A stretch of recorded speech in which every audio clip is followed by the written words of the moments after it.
star in the official newspaper of the Borough of Belmar and the Asbury Park Press on January 3rd, 2023, and notice of this meeting was posted on the bulletin board in the municipal building. Take roll call. Councilwoman Donovan? Here. Councilwoman Kinney? Here. Mayor Buckfusco? Here. Councilman Romanero? Here. Councilman Levitt? Here. Okay, I ask everyone to stand for the Pledge of Allegiance.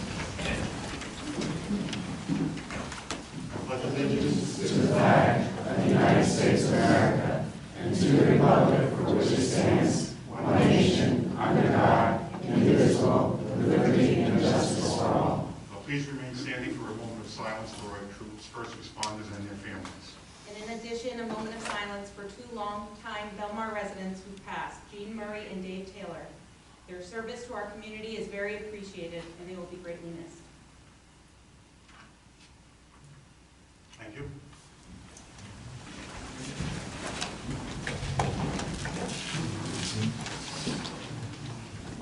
Okay, before we start, we have a, I believe, short ceremony that's being given to two of our people that work in law enforcement from the Manasquan VFW.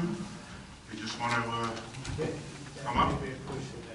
Oh, that's at the next meeting? Okay, I didn't get the memo.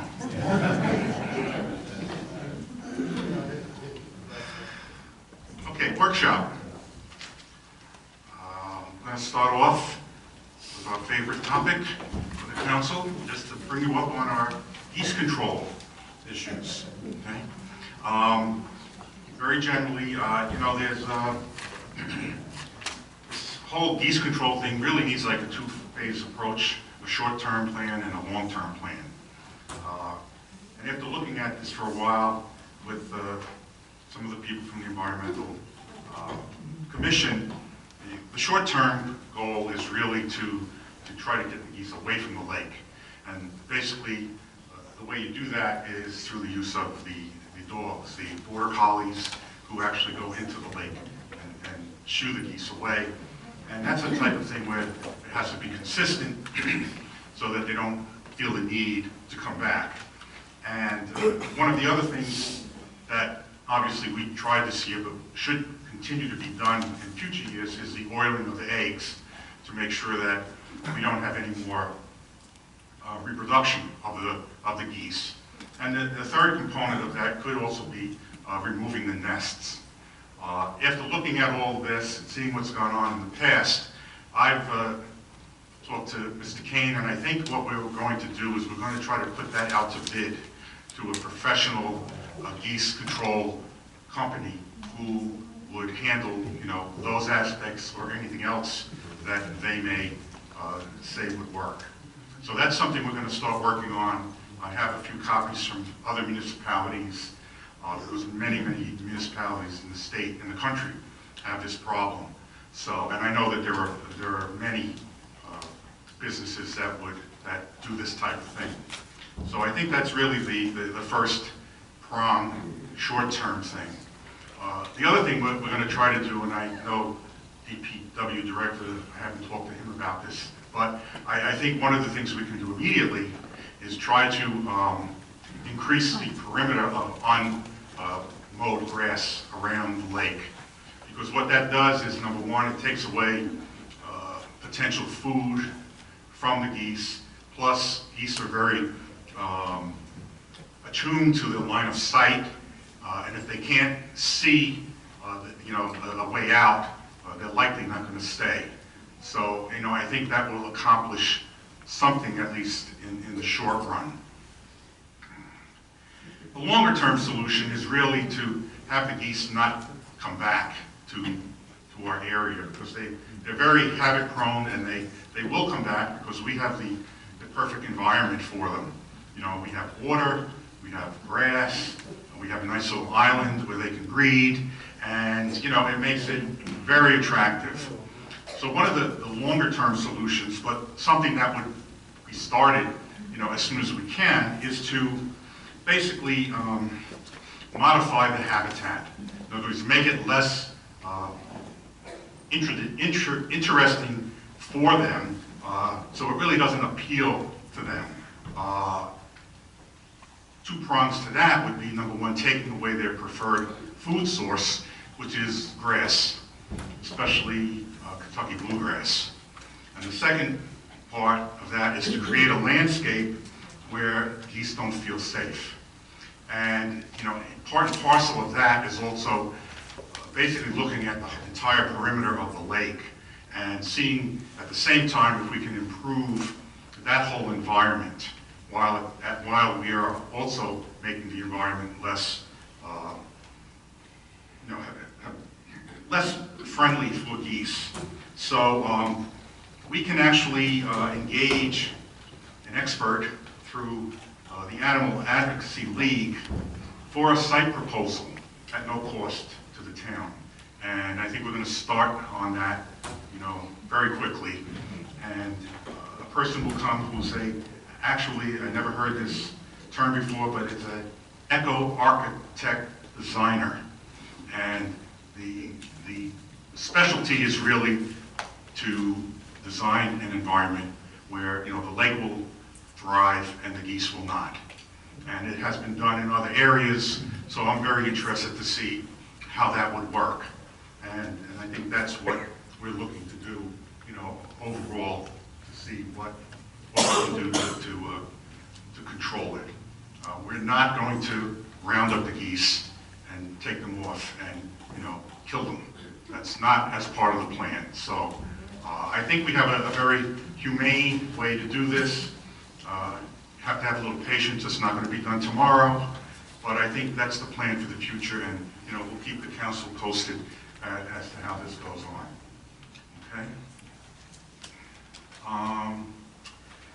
The second thing is we have on the agenda tonight a resolution having to do with. See what the.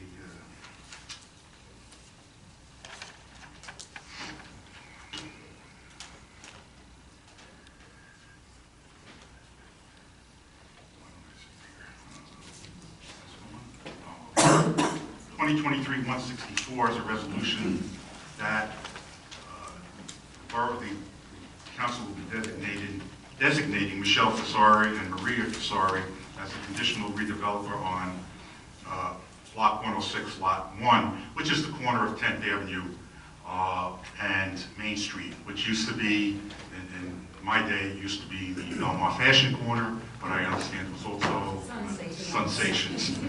So just wanted to let the council know that is what's on for tonight, and if they have any questions about it, it's basically going to stay from the way it looks, pretty much the way it looks. There's going to be some renovations done on the second floor, which will create 8 apartments, and there are going to be renovations on the first floor, which will convert the commercial space. If I remember correctly, I believe it's 5 commercial spaces. So that's essentially what the redevelopment agreement is about. So I don't know if you have any questions or. There was no overall change, I think, in the footprint of the building, correct, No, Mayor? not at all. Same height, same Yes, area, right? So yes. it's really just interior renovations. Yes, I believe that's, my recollection is just interior. There's also an added affordable housing unit, is that correct? But one of them will be designated as an affordable housing unit. Okay. And then another question that we had was with parking. Parking, yeah. We know, I'm just looking at my notes. I believe there's a parking for 8 spaces, and Mr. McGill, you can, our redevelopment council just happens to be here also. If you can introduce yourself, that would be great. Fran McManaman, McManaman, Skelton, and Bauman. We serve as redevelopment council to the borough. Good evening, everyone. Hi. Yes, for your consideration this evening, on your agenda is a resolution that will do 2 things. It will conditionally designate Fasari, Michelle, and Maria Fasari as the conditional redevelopers of this property for 120 days. It will also authorize the execution of an interim cost agreement, which will establish an escrow fund with the borough to cover the costs of negotiating a final redevelopment agreement and also any other professional costs that are incurred by the borough in connection with this redevelopment process for this parcel. Again, this is a temporary conditional designation for a period of 120 days, during which we will engage with the conditional redeveloper to negotiate a final redevelopment agreement, which will come before council and you'll adopt it by resolution. So this project will be before council again once we've negotiated the final redevelopment agreement, which will include all the rights, duties, and obligations of both parties in connection with the redevelopment of this parcel. Thank you. Any questions? At that time, would we have a presentation for the public at a council meeting of what this will look like? It's, yes, I that know can it's a big absolutely be made footprint, available. but- And prior to that, according to the redevelopment plan, there are some multiple steps as far as the consistency review that will take place before it comes to council. Okay, thank you. All right, thank you. I could never have said all that. I don't know it. What did you say? Okay, the next thing that we want to put on the workshop too is we have also with us tonight our telecommunications attorney, Peter Lupo, who will just speak briefly to the council and tell us about the ordinance that we will be having a second reading on tonight. Peter is here. You want to just, I don't know if he wants to stay at the mic or sit at the table or, yeah, don't be shy. I see her. Yeah. Just let us know, pretty much what the ordinance is about. Sure. So Peter Lupo, Hotline Communications. I'm Belmar's 5G Special Telecommunications Attorney.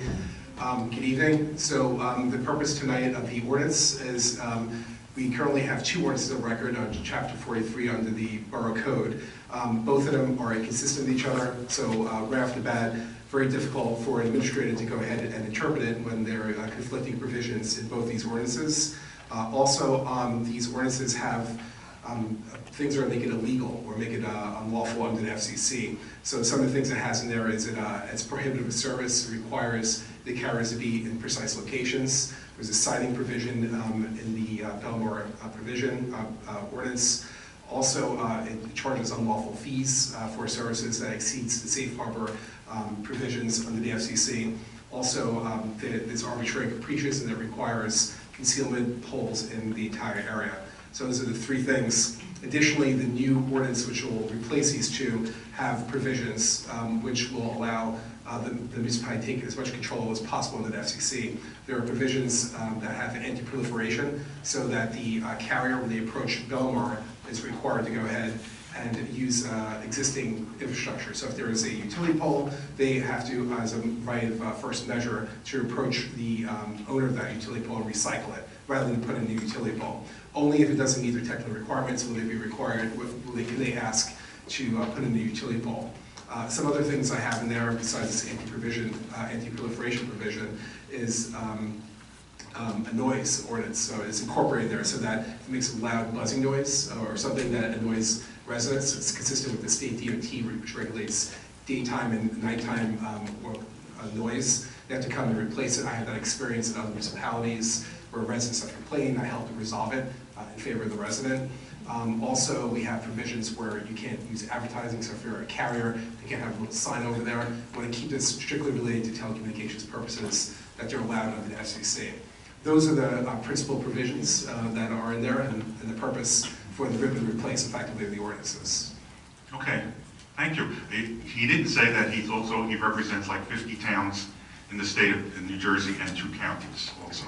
So thank you for being here. And the public, right before the ordinance vote, there'll be an open session. So if you have any questions at that point, Mr. Lupo's going to stick around. I'll be right there. Yeah. We can address it. Can you clarify for everyone here why we need this ordinance to begin with? Why can't we just say no poles at all? Oh, correct, yes, Councilwoman, yes. So right now, FCC has a requirement that every municipality has to allow these small cells. It's a 5G network densification.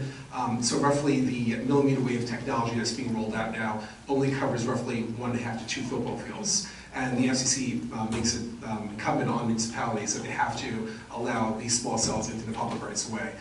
It would be either prohibition of service or anything that's inhibiting the service would be unlawful under the FCC, and you would effectively lose in court. So what would happen if we had no ordinance at all? then you would have a default provision. You're at risk, but you have no ordinance at all. You're going to the more liberal FCC standards. I definitely tightened things up quite a bit in this ordinance. So without this, you'd be kind of at the mercy. You wouldn't have, for example, an ability to go ahead and stealth, ask for concealment in areas where it'd be permissive under the FCC to do it. You would have nothing in there, and that would really put you in an ad hoc position where if you ask for a concealment pole, say for example on Ocean Avenue, we have wrought iron appearing looking utility structures, that you'd be at risk, effectively, of taking what they offer you. So it protects Belmar and its constituents in that way. So it's comply with the FCC, but we kind of recapture as much as we can in terms of what we can do to protect residents.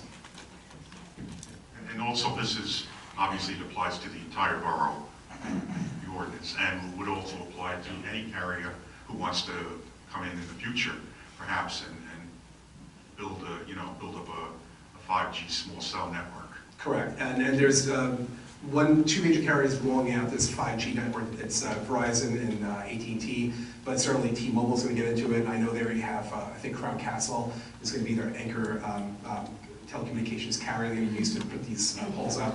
And then Dish is lurking in the background. So Dish is not actively building these small cells, but certainly in the future, near future, they'll look to go ahead and do this network densification in the public right away as well. So as the mayor mentioned, potentially up to 4 carriers. Okay, any other questions, council? Okay, thanks. I'll be around. Yeah, Thank okay. you. I think that's all I have for workshop. Does anyone else have any? Yes, I have something. A couple weeks ago, we actually took delivery of a brand new ambulance for the borough. This was something that was in the works with the shared service agreement that our previous head of our state, Brian DeLay, was working on. In organizing the shared service agreement amongst all the towns, part of the grant money, which was, I think, $230,000 went to an ambulance, so taxpayers didn't have to pay anything towards that. So if you see that around, hopefully you don't see the inside of it, but if you see it around, that was part of the grant that we were able to get from the shared service agreement. So that's that. Okay, thank you. Anyone else? High school banners for high school seniors are ordered, and we should start seeing them up on Main Street after the holiday. Okay, thanks. Okay, let's move on. Any petitions? No, I did not receive any. Okay, next, approval of minutes. Could I have a motion to approve the minutes of the June 13th meeting? Motion? Second. Councilwoman Donovan? Councilwoman Kinney? Yes. Mayor Vasquez? Yes. Councilwoman Rondenaro? Yes. Councilman Levin? Abstain. Okay, reports of council. I don't believe, you do have a report, okay. Well, I'm not sure exactly if this goes under workshop or report, but either way, we're very excited right now because we are moving forward with doing a town newsletter, which I hope many of you will be very happy about. We're really working hard to get better communications out to all of you. We have located a provider. We have a program to get sent out mass emails. We're working on the finances behind it, but hopefully by the next meeting, we'll have a place for you to sign up and start getting maybe a monthly newsletter. So our worry with the Nixle system is it's supposed to be, I believe, can you clarify? Or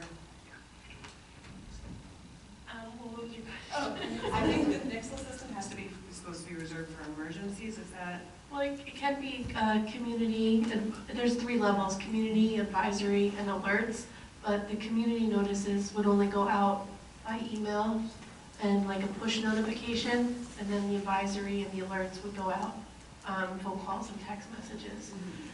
But you have to send it as like a PDF link or not like a graphic that you can flip through like a normal newsletter. Anything else? Councilwoman Kinney? Yes, thank you, Mayor.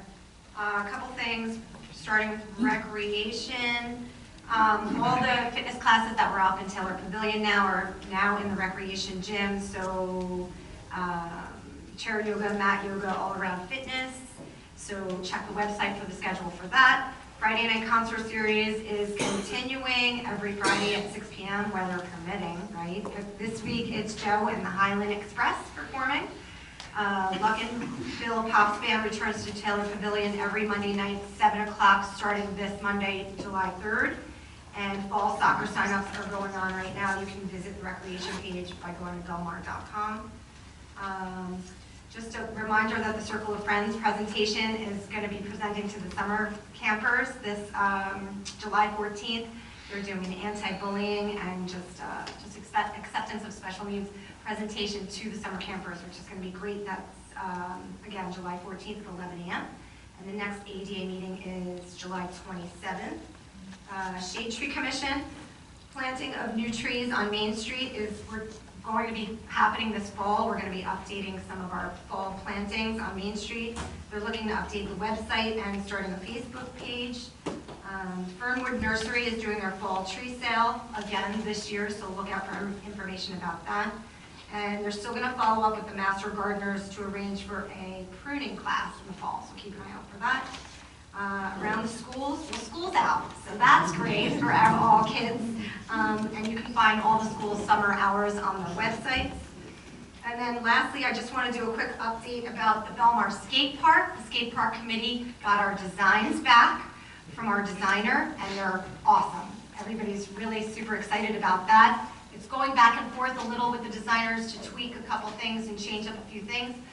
But our hope is that we have a final design and rendering and that we can present to a council meeting. They want to do a 3D printing of it as well so that we can kind of show everybody what it's going to look like, because then we got to raise money. And so I have appointed a Belmar Skate Park fundraising committee who's excited and anxious to get going. As soon as we give the go-ahead and we have our rendering, we're going to start raising money. So look out for all fundraisers and upcoming things that are going to be coming to help us raise some money for our Belmar Skate Park. It's going to be awesome.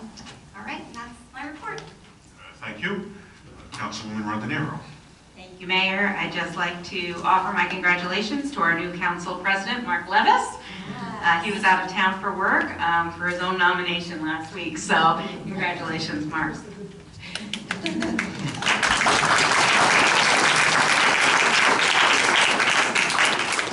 The Belmar Housing Authority has its next meeting June 3rd at 5:15. I'm happy to report that Director DeSantis signed a contract last Thursday with Superior Scaffolding out of Bethlehem, PA. They're to install the scaffolding soon. Additionally, he's directed the engineer to develop specs for metal channels for the brick so that that can be put out to bid. We are hoping to receive emergency funding in time, but if not, they're going to proceed with the fix as the condition of the facade is continuing to deteriorate. It needs to be fixed now. Panels will be added over the channels when the funds are available, so it might look a little strange without the panels, but the panels are more decorative. So right now the channels are what's needed for the structure. Tomorrow a new transfer switch will be put in. The residents have had advance warning that this means that their main elevator will be out from 8 to 4. If needed, residents can call Mike, the superintendent, who has a key to the freight elevator, to use the freight elevator. The transfer switch will make sure that the elevator is able to transfer to generator power in case of power outage, and we know that was an issue several months ago. I have also made the borough and emergency services aware of this repair, so if extra help is needed, they will be there. The library. The summer reading scavenger hunt program for kids in grades 1 through 8 is in full swing with over 30 participants reading to win prizes and to the end of the summer. There is still time to participate. Simply bring your child to the library to register and get your starter kit and start reading to win. The Summer Youth Art Program featuring artists from around the world will be starting July 12th. This program is for kids in 1 through 6 and free to participate. Register your kids online to participate. The next concert in Summer Concert Series is Tuesday, July 25th, featuring Tommy B and the Deep Blue Sea at 6 o'clock on the library's front lawn. Bring your lawn chairs and your love of funky jazz and blues music. The newest health and fitness program, Mobility, Balance, and Strength, is now underway and held every Thursday at 10 a.m. at the library. Once again, free and open to the public. The library continues to add to their programming. As always, please check their website, belmarlibrary.org, for their calendars of events. Their Juneteenth celebration brought in over 100 community members, featuring John Luckenbill's orchestra, speakers Tasha Youngblood Brown, Kenesha Jones, and Dr. Jennifer Edmonds. Plus, there was a special tribute to the life of Grace T. Roper, Belmar's library director for 30 years, and mother to our ever-active library board member, Johanna Roper Robinson. And I heard they had delicious red velvet cupcakes. Lastly, the Lake Como Mayor's Bash is July 13th at 6 p.m. at Bar A. All proceeds benefit the Lake Como Recreation Department as sister boroughs who share services in schools. I encourage you all to come and join us in the celebration. Tickets are available at their borough hall, or you can Venmo at LC Mayor's Bash and include your name. Last year's was a blast. I really recommend it. Thank you. Thank you. Council President Levis. Thank you, Mayor. I'd first like to congratulate Councilwoman Donovan. It's a pleasure to be up here with you. I just want to mention the Belmar Junior Guards is starting tomorrow, so there's some excited kids for that. And summer camp has gotten underway first 2 days, and it seems like the kids are having a good time. Mine aren't sunburned yet, but I'm sure they will be by the end of the week. And then I missed the last council meeting, but I really wanted a chance to thank the firefighters for the perfect storm that they had to put out with the truck crash and the telephone pole and 2 house fires, which were literally in my backyard. I got to see firsthand how fast these guys responded and how quickly they, stopped what could have been a much bigger issue. So kudos to them and all our first responders for getting there quickly and really managing what was an extreme situation that hopefully we don't see again. That's all I have there. Okay, thank you. I just have a few things, and bear with me if someone has already mentioned this, but I know the summer camp has started, and I'd like to thank our Recreation Director, Barry Trogu, and Colleen Dillon, who is Director of the summer camp, as well as the other camp counselors for 2023. I think we're going to have a good season. Also, the Junior Guard is starting tomorrow. We have 175 participants this year. I'm told it's the largest group we've had in a few years, and hopefully it'll lead to new Belmar lifeguards in the future. So, again, I think it's a great opportunity for children to learn about the ocean and, ocean safety. I'd like to wish everyone a happy 4th of July. It's not here yet, but it's coming, and we are going to be celebrating with 2 things. There's a Independence Day light show, laser light show, on Friday night at 8:30 p.m. And then we will have our fireworks beginning at 9:10 p.m. up at Silver Lake by the Taylor Pavilion. I think, did you mention Movies on the Beach? Movies on the Beach starts next week with Finding Nemo, and it will be continuing Wednesdays throughout the summer. And then lastly, this was a pleasant thing that I had to do. As I was going through some of my emails last week, I came across a whole series of them, and I hadn't read them very carefully, and there was a picture in there which was really big, and when I reduced it, it was a letter from one of our children in town, 8-year-old Hudson, and he had drawn a picture and he had made me a letter saying that he was concerned about the traffic on his street and that we needed more signage on that street. And it never had been sent to me. We found out later it was just an assignment that they had to do. But I thought it was really interesting and exciting to get something from one of our kids. So instead of just sending him a letter back, I wasn't doing anything one night, and my wife and I said, let's just go and see him. So I went to his house, and I met him. I guess he was surprised to see me, and I thanked him for writing the letter, and I encouraged him to stay active in what's going on in the town. And that was one of the things that I wanted to just get across to all the kids, that it's really important for them to be involved so they learn how government works. And if any of you parents would like to bring them to council meetings, please do. I think it's important for them to see us work. They can sit up right in the front, and and I'd be happy, and I'm sure all the council people would be happy to explain to them, what's going on.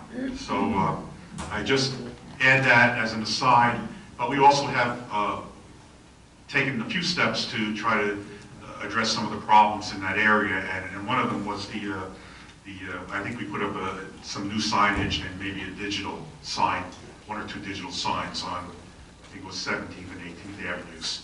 So we got the message. We're trying to correct that issue, and again, it's nice to receive letters from kids. So please, if they have a complaint, just tell them to send me a letter. Okay. All right. I think that's it for reports of council. I guess we're up to the public session. If anyone from the public would like to speak regarding a resolution listed on the agenda, please step forward, state your name and address.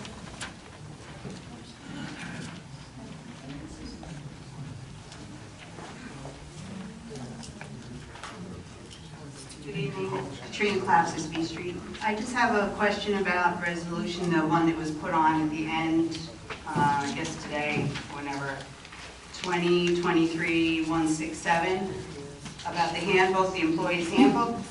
It says that there's an attachment, but I could not find the attachment. Is the attachment on belmar.com with all of Yes, it is. It is? Mm-hmm. What would it be under, April? It's under the mayor and council page, under miscellaneous documents. I looked, okay, what you're saying is there. Okay, so I might have just overlooked it. Mayor and council, miscellaneous. Okay, thank you. I just We're looked for the same page that the agenda is. Yeah, you wrote, okay. Yeah, okay, thank you.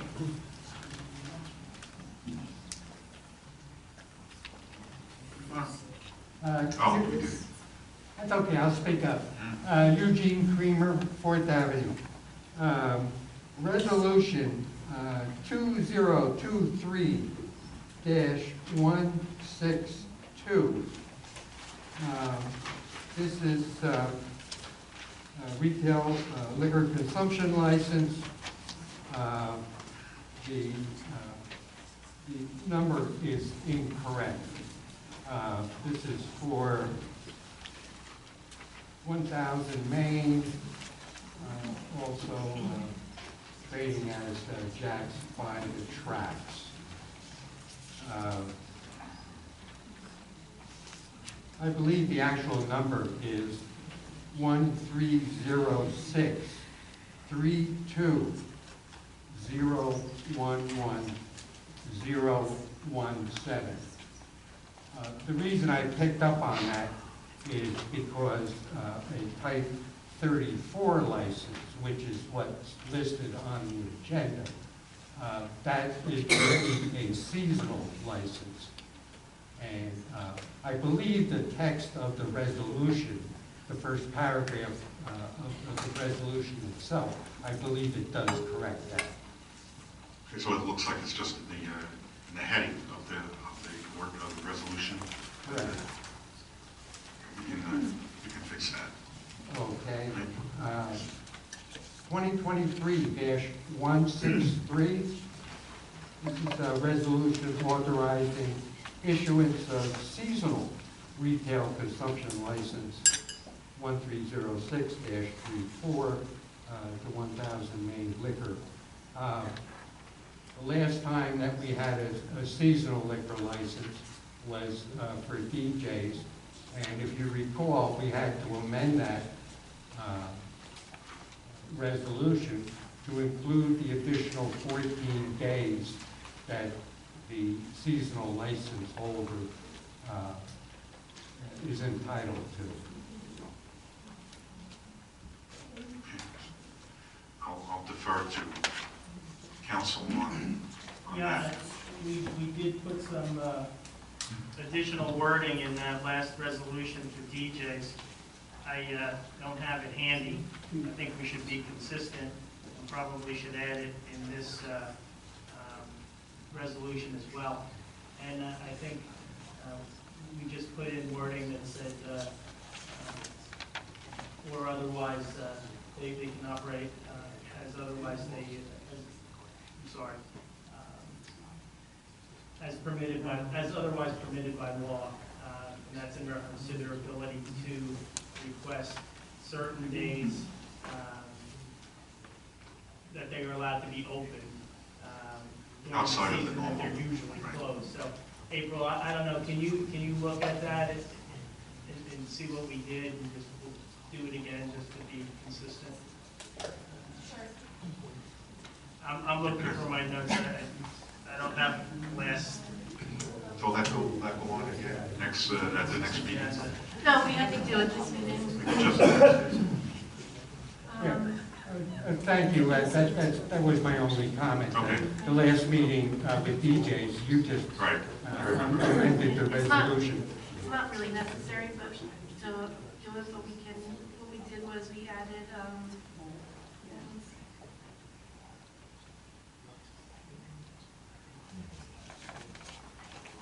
we just added that, operation period shall include any other days as permitted by state law. That's what Okay. we did, and we should do that. It'll be consistent. Okay. Any other comments? Madam? Claire Dyke, 1017 14th Avenue. I'm very, very happy that the skateboard park is being opened. However, there are issues of safety that have been overlooked in the past, and that young people are required to wear helmets and other safety gear. Thankfully, not in our area, but there have been devastating injuries to young people skateboarding without the proper safety paraphernalia. So I don't know how we're going to enforce that. I'm not against, somebody thought I was against this skateboard, but I'm for anything that children need to have fun with. So I'm very much on board with it, but I want them to be safe, and I don't know what we can do to ensure that they're going to wear helmets, at least helmets, at the very least. I can't agree with you more. So how are we going to do this? Well, we haven't actually gotten that far because we don't even have a park yet. So we're working on trying to eventually work with the mayor and council to enact some sort of ordinance or some sort of rules with regards to wearing safety equipment, especially a helmet. I mean, in the past, I know kids have been kicked out. I don't know if they've tried to write them tickets. Or as soon as they go away, the kids come back without helmets on. I mean, it's frustrating. So all we can do is just say that they have to do it, and that I don't know. We're going to have to speak with the chief and work on laws and rules with regards to the safety aspect. In years past, parents pledged to be there to oversee the safety, which never occurred. And I don't, I'm not criticizing that, but what I'm thinking is somebody has to be there to, at the very least, have them wear the proper equipment and to keep it nice, because there's all kinds of garbage and everything else. So it has to be, first of all, safety and then upkeep. Of course. Thank you. I agree. Okay. Anyone else? Yes, this is a resolution. I have a motion to close the public session. Motion. And a second? Second. All in favor? Aye. Aye. Can I have a motion to approve the resolutions listed on the consent agenda? Make the motion. Second. Councilwoman Donovan? Yes. Councilwoman Kinney? Yes. Mayor Bucklepesco? Yes. Councilwoman Rondonero? Yes. Councilman Levin? Yes. Next is second reading and public hearing on ordinance 2023-9. This is an ordinance supplementing the code of the Borough of Belmar by replacing chapters 43 and 43A with chapter 43 small wireless facilities in the right-of-way, regulate small cell wireless facilities within the borough's right-of-way. This is open for public comment. If anyone would like to speak on this ordinance, please step forward, state your name and address.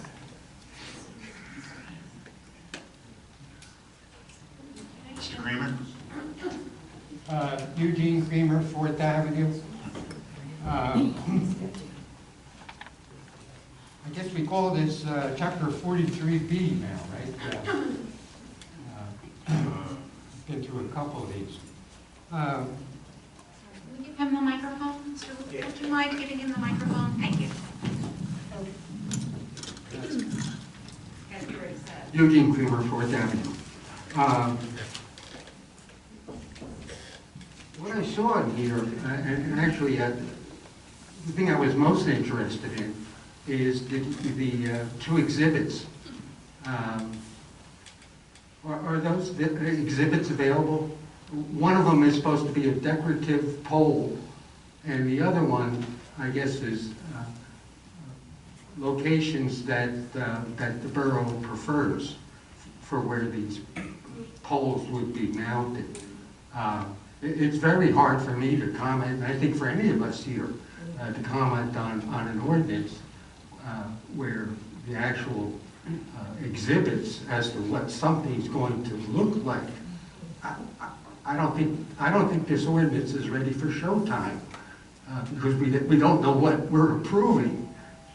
Just like with what the town had previously approved on Ocean Avenue, we have no idea as to whether these so-called decorative poles are going to look any different than what was proposed by Verizon. So I don't know how you really can take action on this tonight because we can't see the exhibits. Okay. I may have some other comments here if that's what the mayor and council is looking for, but I certainly can't, I can't comment on something I can't see.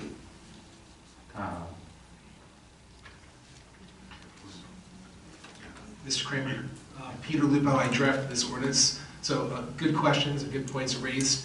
First, the purpose of the ordinance, as you heard earlier when I was called up by the mayor, is to get rid of some components of it which were illegal. So at the very minimum, it cleans it up, reduces or eliminates entirely the redundancies and the inconsistencies between the two earlier ordinances, which were adopted a year apart from each other. So that immediately does that.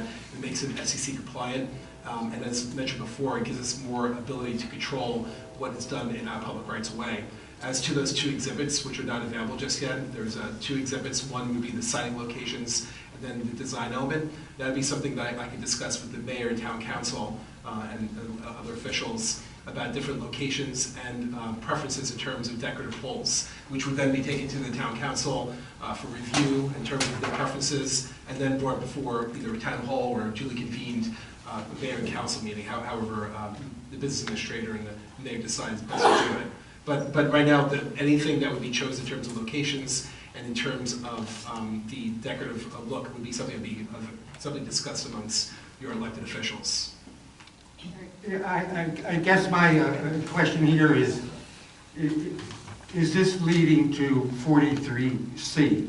In other words, I can understand the expediency of having to get things straightened out on paper and so on, but can we anticipate that there will be a 43C here with such things as the exhibits? Yes, as the town council just reminded me that it will be in fact be an amendment to the ordinance that you see right now. So there will be an amendment once we decide, once the location is decided upon, and once the decorative pole is agreed upon about how it's going to look, and locations, there will be an amendment to that, the new ordinance. If that answers your question. It'll just be an amendment to the ordinance. It won't be a new ordinance, so there won't be a C. Well, okay. Just to use that term. I do have more. C anyway. I do have more comments then if that's where this is going to land. The problem that I see here is that there is no transparency. What happened to us last time on Ocean Avenue was a done deal before any of us had even seen the damn thing, okay? And I understand, certainly, the FCC rules that this cannot go through a regular land use approval process, primarily because of the public notice requirements. In other words, you have to publish, you have to send notices out, and it's very difficult to get a land use decision within 60 or 90 days. Let me say one thing, and I'm familiar with with the Federal Communications Commission. Even though they come out with this shot clock of 60 days if it's an existing infrastructure, or 90 days if it's new, proposed, or I should say new infrastructure. The FCC never said that the municipality or towns or governments had to get rid of their existing land use boards. This appears to me that something, when it comes in-house, this should be immediately forwarded to the borough's planning board. And if necessary, and in accordance with the federal requirements, the shot clock business, certainly the planning board is well represented by the mayor and council. And certainly the members of the planning board would be informed as to the shot clock requirements. Our planning board has turned things around in a lot less than 60 days. Especially what we really need to do here would be to make this something that should be reviewed by the borough's planning board. So there's nothing in the FCC that says it can't go through review. So it could still go through historical, for example. I've done in towns where it's gone through historical or commission review, and other town. So there's nothing in the FCC that says it can't go through it. The only thing it says it's non-discretionary. So it eliminates a discretionary review. I'm sorry, it eliminates a discretionary review. So you can't decline it. But certainly commissions and other interested parties can review it, give some inputs, and through me, through the mayor, and through me as an intermediary between the borough of Belmar and the carrier, I can make recommendations about locations. For example, if it's here a driveway, if it's an issue with line of sight, so that if someone's pulling out and the utility pole might be potentially blocking someone's line of sight, that's something I can convey to the carrier. If it's in front of someone's house or in front of a sensitive structure where, say it's a historic church or something like that, I can ask it to be relocated further down. So we can't say no to it entirely, and we can't have a discretionary review, so you can't put it in there, but there are definitely certain things that can be done within 90 days. And the case right now that's pending is 20 new sites that might be coming in. That's something that would be available with 90 days to have people like the Land Use Commission or the Planning Board, Zoning Board review it and give some direction or some preferences or some input into the process. Yeah, that's what I mean by transparency. If it just goes the way it's written here, and the way it's been written in the other versions that we've had, okay? We didn't see it until it was a done deal, all right? We didn't see it. We didn't even know the darn thing was going on. Which is but one thing we do know is that our planning board meets once a month. They have a scheduled date. And certainly, I don't see any reason why this review can't be done at the planning board level. And I don't think there's any real, in as much as it is a federal time constraint on how long the municipality can take. Like I said, I guess what I would be looking for here is that why can't review of these telecommunications facilities be done by the planning board? They're familiar with the town, and they're familiar with the issues. And certainly if they need help from the engineer or from telecommunications consultant, they would be utilized in the same fashion as the mayor and council. Nothing in the FCC would preclude such a course of action or such approach, if that answers your question. Right. Okay. Unfortunately, like the way I read this, it appeared that there wasn't going to be any transparency. Let me put it this way. The ordinance didn't say anything about, secret of the meetings and so it is obviously open, we're discussing it right now, and there's nothing there that includes the way you suggested, nor must it. Well, the only thing is that it says is that there's you can't reject it, so the FCC is pretty clear, as you said, two things: shot clock, 60 days for existing infrastructure, 90 for new, and there was no way of saying, you can't prohibit service, you can't deny an application. But as I said, there are certain things we can take into account. ADA ramps, for example, as I mentioned before, DOT line of sights, particular sensibilities about locations and houses and residents, individual residents' concerns about things. All these things can be finessed and discussed with the carrier, who do want to look at this as a community partner about locating these poles in ways that minimize the aesthetic impact on residents and other types of considerations. Okay. I don't know whether you've had the opportunity to check out Belmar, but maybe you have noticed that when it comes to existing utility poles, about 50% are within the public right-of-way. The other 50% are what they call mid-block property line occupations. I think what all of us would like to hear here is that nothing in the FCC regulations strictly speaks about right-of-way that does not involve mid-block property line occupation. In other words, about 50% of the poles, utility poles in Belmar, are on private property. But Belmar has a right of way over those private property lines. So no, absolutely not, sir. Absolutely not. Whichever utility installed, and this goes back to the parity system, where electric and Beltel would pretty much, in the end, half of the poles would be in backyards. You're talking about the ones in the back. You're talking correct. About, understood. I'm sorry. I thought you were talking about the ones on the front of the street. I apologize. Yeah.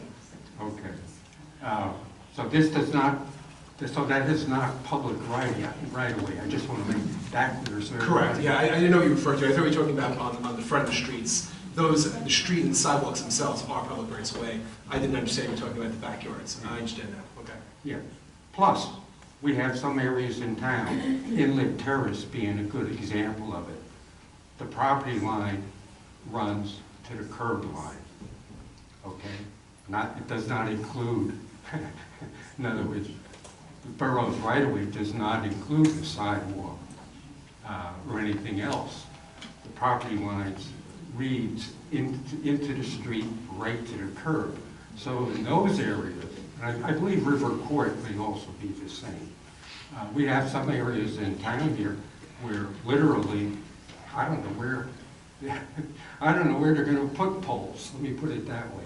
I'll say for the purposes of the carriers, they want to be in the public right-of-way, and the reason why they would prefer public right-of-way versus the private easement or backyard is one thing, access, because if it's a public right-of-way, they can access it 24 hours a day, 7 days a week. If it's someone's backyard, they have to arrange for access. The second thing is the CARS ruling of 2019, the one referenced for the FCC. They fix a price per annum, per pole. So if you went to a backyard and be private property, you have to negotiate market rates, which would be astronomically more expensive than the fixed rate under the FCC. So I don't anticipate really ever seeing things, small cell sites on private land or top of rooftops for those reasons. Well, on top of this building, we do. There is. This is a small cell. It's a 4G small cell site. It's called a capacity site, but it's not a 5G site. So this over here, and I pointed this out earlier to remember this over here. So it is a small cell site in the sense of it's a small, than a typical conventional site with 3 big cabinets. It's a few radios and that one canister you see over the rooftop. So that is a small cell in terms of the size. In terms of the regulations that govern it, it's not a 5G site. It would not be subject to that 2019. It may not be up here. It may not be mounted on the roof yet. It is. It is. Talking about 5G. Oh, 5G, correct. I believe the borough had granted permission to Verizon to mount 5G on top of the building. It may not be installed yet. Plus what we're seeing over on the 900 block on Main Street is, it appears, installations that don't require any approval whatsoever because they're just mounted on unistrut with sandbags and concrete ballast holding them down, and there's no real construction other than an electric outlet and a fiber drop. That's it. I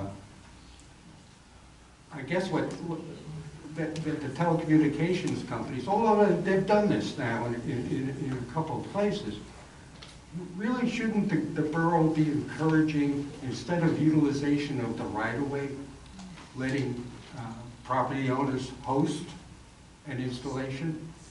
Well, there is an FCC rule. I mean, I suppose the municipality could encourage, but there is an existing federal law, which again is favorable for the carriers, and unfortunately for the municipality, in terms of zoning, for example, traditionally you can restrict the 4G towers that we currently mostly use right now to certain areas of town, commercial areas or industrial areas. That does not exist. So that 2019 was meant to speed and also encourage 5G development, reduce costs. As I mentioned before, there's fixed annual fees that can be charged. So I don't understand why, and not to mention the access, again, like you said, if you're right in front of the street, you're on say, Ocean Avenue and 18th, there's a down site that just drive up, it's public, it's 24/7, use a bucket truck and replace existing antenna. They go on a rooftop, for example, here, they'd have to reach out to the facilities manager, they wouldn't have access to it. So I don't know under what circumstances a carrier would choose they go on a private property versus being in the public rights of way. And I don't know what the borough can do to help encourage use of private property over the public rights of way that I can think of as an incentive. I'll tell you where I see the biggest problem here, and it's not even in the poles. It within the right of way. We have Verizon that has an overhead franchise. We have Jersey Central, which has an overhead franchise in town.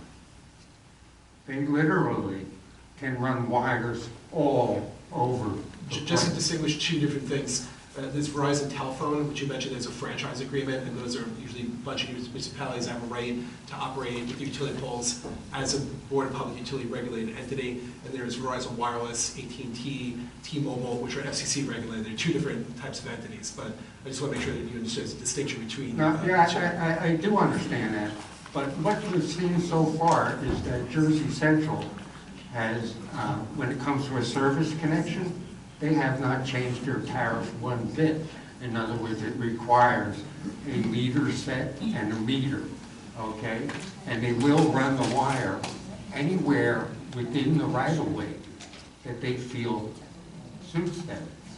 So we're going to have in town here, potentially have in town here, and likewise with Cablevision and Verizon. How does this tie into the 5G ordinance? I'm not sure if I'm making the Well, let me, how's it tie into that? In other words, each one of these right-of-way installations needs a power supply. Correct. From Jersey Central Power. Fiber as well. And needs a fiber drop. Correct. Okay. And we have literally no control about how those wires run within the right-of-way. That's BPU again. That's something that just has been around for 130 years.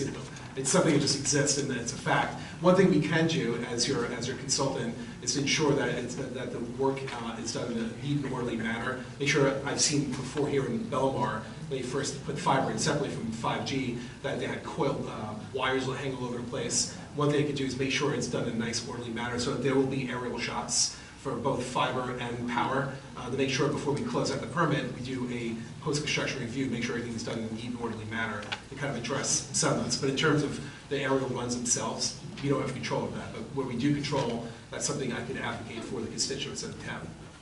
Yeah, I guess what my request would be when somebody submits a plan for poles at specific locations, to also identify at that time whether the fiber and power leads connections will be either underground or overhead.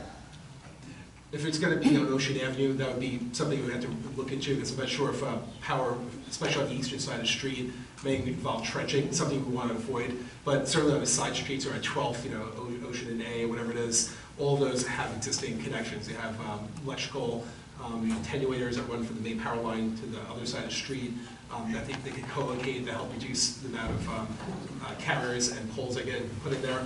But certainly something to be discussed. It'll be on the construction drawings.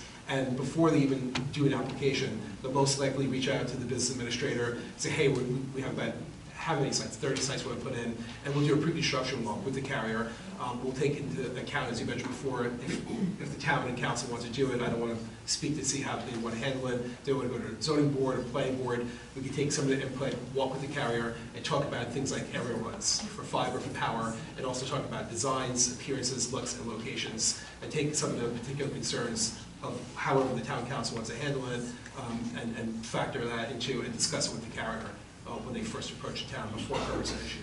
Yes, the reason I'm bringing this up, I live on a corner lot. I've been fiber blighted on 2 sides of my property, not just Verizon, but also Cablevision, and of course JCP&L is above all of it. I just see this turning into a real. If you think it's bad now, let me just put it that way. It ain't going to get any better. Which is why we want to get an ordinance in place now, even though those 2 different exhibits are not there yet. Get it in place, make it compliant with the FCC right now. It's the purpose of doing that. Make sure there's no inconsistencies. We have a way of administering a law right now for FCC when they approach us, and it's FCC compliant. And secondly, we'll go ahead and amend those. That would be something I would imagine I'll let the town attorney, the mayor decide, but it would be an amendment which would be open, I would think, to public discussion. Mayor, I'm not sure how that would be done. So it won't be, it'll be transparent. You're concerned about transparency. That would be something that will be transparent for anyone. Will be noticed. I see the way to making things transparent is by kicking it over to the planning board. Okay? I can't speak for the process, but well, I'm just saying that now because we've been through the other method, and at least we know the planning board meets once a month, and there's a scheduled meeting, and also. I think it would probably be a good idea to start playing a little bit of, we're dealing with a technology company or companies here, that we better start using Zoom meetings so that people will actually know what's going on. And quite truthfully, I've seen that, you mentioned Board of Public Utilities. I participated in many of their Zoom meetings nowadays, and they are considered public meetings for the purposes of discussion. I mean, there may be a little less on my account about the notification and streaming that I can't speak of and how that's done. I'll let officials answer. I'm going to interrupt for a second. Unfortunately, we still have another ordinance to go through, and I don't want to cut you short, but we need to move on with the meeting. I mean, we'll have plenty of opportunities, I think, to have discussions with Mr. Lupo. Very good, Mayor. Thank you very much. I guess what I'm looking forward to is 43C, because I just don't see this now as, I mean, it's okay, and it corrects problems, but this definitely has to be something to be worked on going forward. And it's probably going to take... We'll definitely look at that. If any changes need to be made, they'll be made. It's not, it's something that we can obviously amend. Okay. But for tonight, we want to just move forward with what we have. Thank you. Okay? Yes?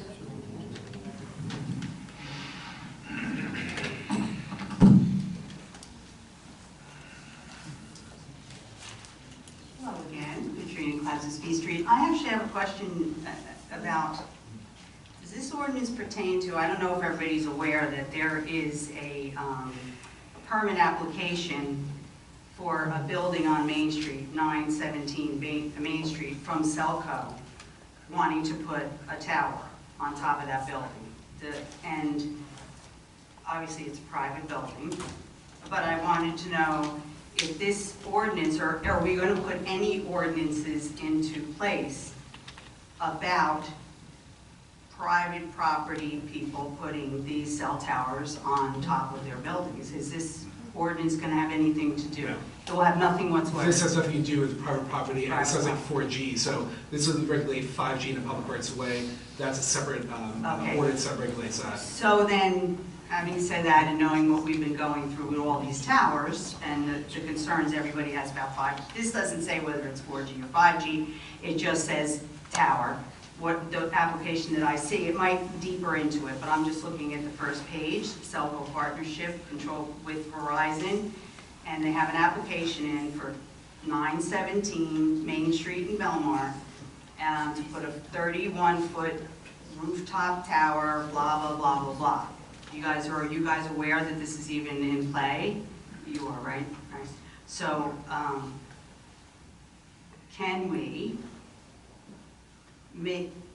we're thinking about all the public right-of-way stuff, but if we're thinking about ordinances, is there a way that we can protect our town going forward? Because we could have these towers lined up on every building all the way down the street, and would you guys do some kind of consideration about looking into not only this particular application to make sure that it's okay, but going forward that there's some rules in place for private owners? And I don't know, do you have anything to I think say? everything that you're asking is really falls into the legal realm. I We can only do what we're legally Right, well, I'm allowed to saying- do. Right. That's why What I'm I'll do is asking. this, I'll work with the business administrator, take a look at the application and do an FCC eligible facilities request review on it, number one, and then I'll also take a look at the existing 4G ordinance in consultation with the Borough Okay, Council. great, because we could possibly put some restrictions in place for private owners, so we don't have a million of these things on town like we're talking about. Okay, that's all I'm saying, because I see this permit and it's kind of, do you have anything to say about that? Because you look like you know what I will say you're one you're the G lady, you're the tower lady. Want that title? I was just going to say, I had a lot of questions about that too, and we started to talk about it earlier. And I was actually wondering, to go back to Mr. Kramer, if that was something that was right for the zoning board, planning board, Right. to take a look at. Right, Yeah. so we know that this is coming, we know that it's going to get worse. On the application. I'm talking about this particular Yes. one on private property, So so this- my request is that you guys look into that and start to put something together. So unlike the 5G that was Mr. Kramer just raised earlier, this is governed by a different set of regulations. So it's 150 days versus the 60 or 90 for small cells. Right. You have 150 days, and it is discretionary. You have the right to review and or reject it if you find that it's not consistent under Now, the when you FCC. say it's discretionary by who? By mayor and council? By mayor and council, by the zoning board, Oh, by okay. board. Okay, so this application, if it comes forward, is it gonna come in, once it's approved, whatever, is it gonna come in front of mayor and council to be approved? That's what Well, we I'm, need to just let's go step by step Well- here and figure out what Okay. happens with an application when it's made. okay, what is, what town. happens? So Okay. this site already has approval from the zoning board from a few years ago for antenna equipment to be there. And the permit we received was to upgrade existing equipment. Because there is a little thing on there already, Right, right? so we haven't received anything to go larger or anything, it's just for Right, you haven't upgrading. gotten this yet, I Right, guess. we just received permits to upgrade the existing equipment, which they've done a few times since they got the zoning board approval. Okay, and do you know, April, when we got that approval, when the zoning board approval happened? How old is it? Do you have any idea? I mean, I know it's asking off the top of you. It's gotta be less than 10 years, Okay. Now, what are maybe you 5 or looking 6 at years ago. that we haven't received yet, you said? I'm sorry? You're looking at something on your phone and you said we haven't received it yet. No, because that's, April said correct me if I'm wrong, did I misunderstand what you said, April? Yeah, I didn't, What don't I'm think that looking we at, received you, anything for a 30-foot tower. yeah, We you just guys received haven't gotten permits. what I'm looking at. This is the And how are you application. seeing it? It's posted on the belmarblog.com, and it's for public notice. It So was we obviously couldn't do anything. It was if we don't posted have on it. June 12th, 2023, As far as we public know- notice. As far as we know, it wasn't. Right, so that's why I'm bringing it up, because obviously, maybe you guys don't know, I don't know if you know or not. That's why I'm asking, I just wanted to make sure it's not, this ordinance will not affect that, A, and if it doesn't, which we're saying it doesn't, correct? that perhaps we can look into that going We'll forward. definitely look into the All whole right, thanks. situation. Anyone else? Okay. Let's move on. Close the public session. Can I have a motion to close the public hearing on this ordinance? Motion? Second. All in favor? Aye. Can I have a motion to adopt ordinance 2023-9? Motion? Councilwoman Donovan? Aye. Councilwoman McKinney? Yes. Mayor Buckles? Yes. Councilwoman Rondero? Councilman Levitt? Yes. Next is second reading and public hearing on ordinance 2023-10, an ordinance to authorize the leasing of a public space known as the North End Fifth Avenue Pavilion concession to the Circle of Friends Corporation, a section 501c3 entity. If anyone would like to comment on this ordinance, please step forward, state your name and address.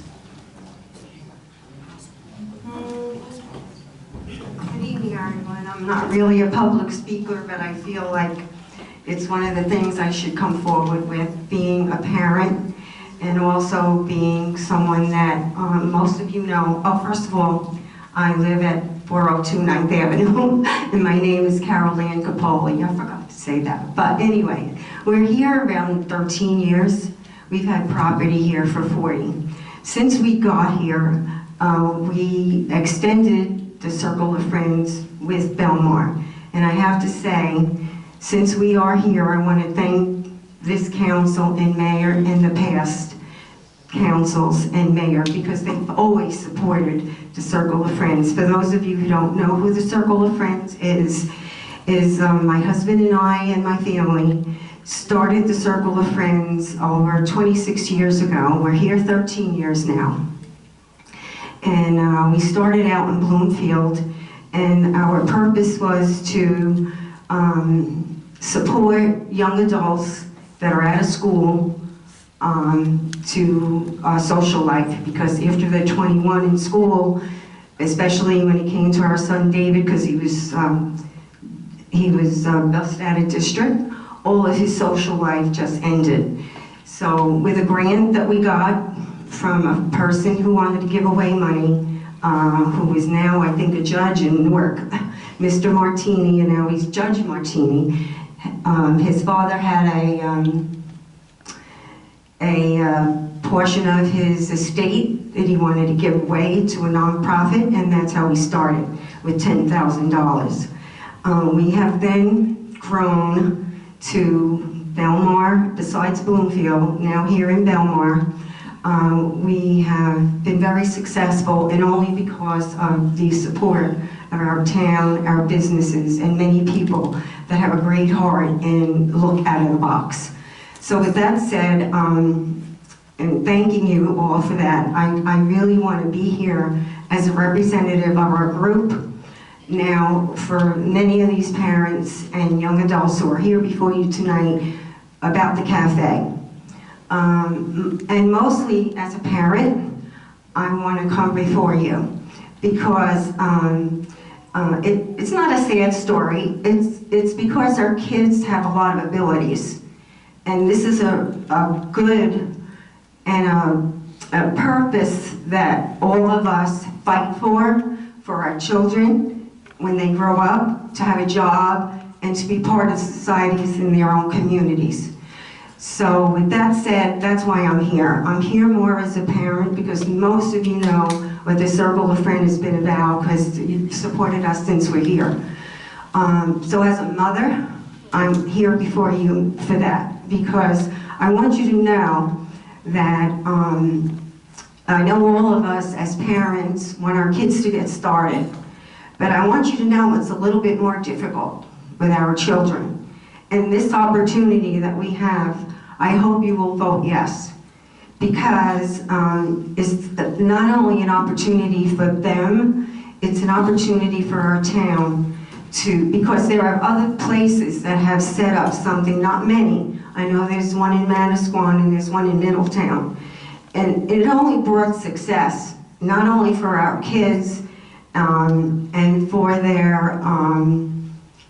community, working with the community with their abilities, they bring a much more light to what life is all about. They're very respectful. We've never had a problem with our kids and our young adults. And I go before you to just look at that. And really, that's all I want to say. I also want to thank you for supporting my son David at the library. He has been working there now for 10 years. And I can't tell you how he loves to get up to work every day. So I come before you as a mother, more than anything. There are a lot of parents here, and I'm not going to take much more time because I know our young adults want to speak for themselves, and their mothers or fathers will like to speak to you about this issue too. So I'd like you to open up your heart and really listen to them. Thank you so much.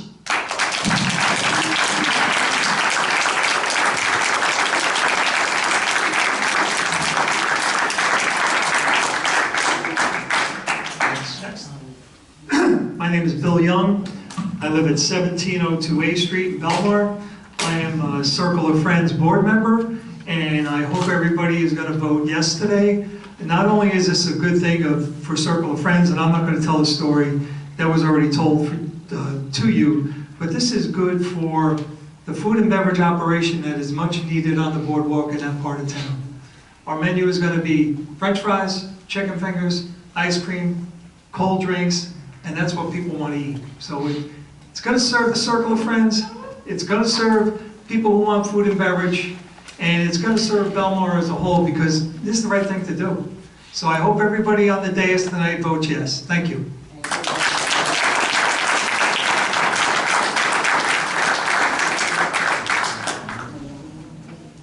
Hi there, I'm Emma Kozak. I live on 1223 Oakwood Road.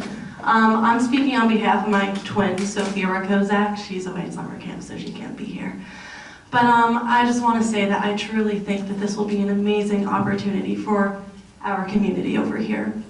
As a twin, she sees me going to work every day, going to socialize with my friends, going off to college, and unfortunately she does not have these opportunities, and it's truly heartbreaking to see. I mean, she has special abilities, but then to be put aside me and see everything that I can do and I can go out and strive for. This is something that she is so excited for. It's her own job now. It's what we all want. I'm sure some of you guys have kids and you're excited for them to go out into the world and go into the workforce and see as they develop their passions and what they want to do with their life. And this is something that she can do. And not only my twin, but all of these kids here, this is going to allow for a sense of fulfillment that comes from knowing that you have a job to go to, you have friends, you have a community that relies on you. And again, I'm here to speak for my sister, I'm her voice tonight, but I really hope that you guys vote yes for our community. It would really mean the world to all of us.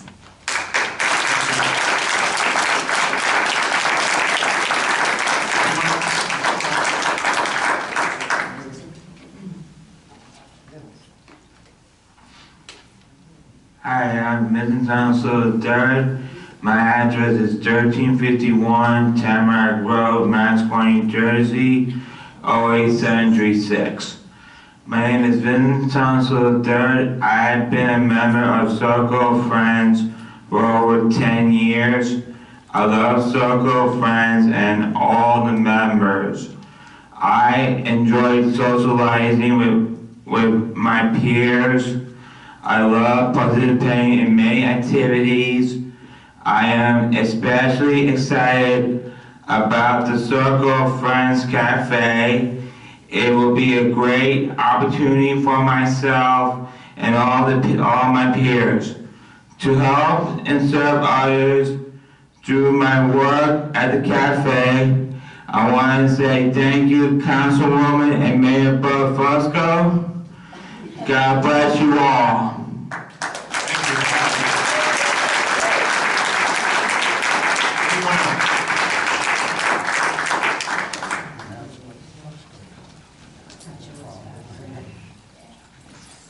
Good evening, Mayor and Council. My name is Louis Polito. I'm at 305 8th Avenue.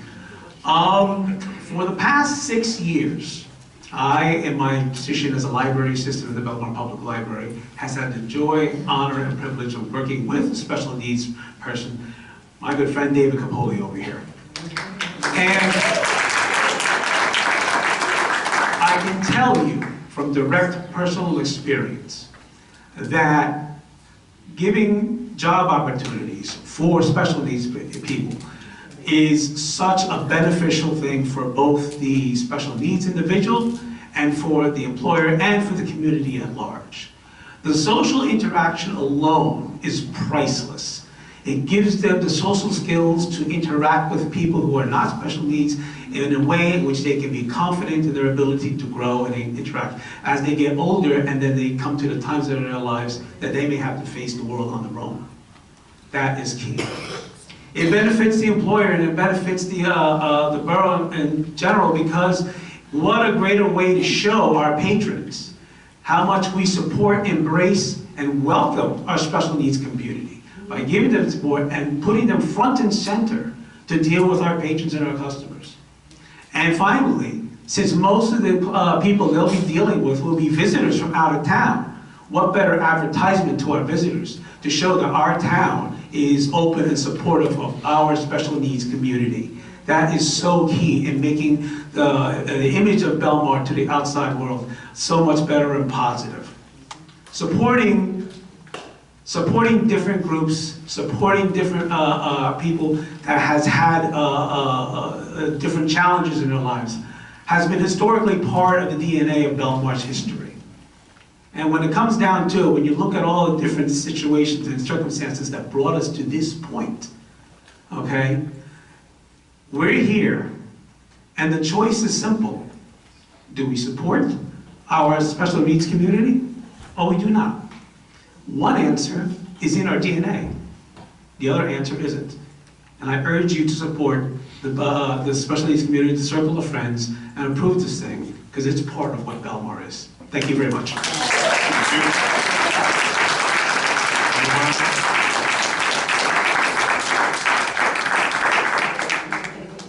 Please step up if you want to make a comment.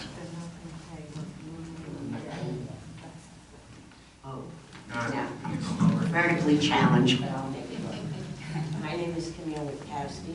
I am David's aunt.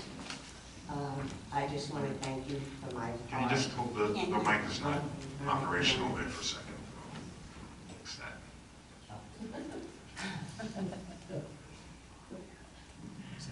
Okay. Has that better? Yeah. Okay, thank you so much.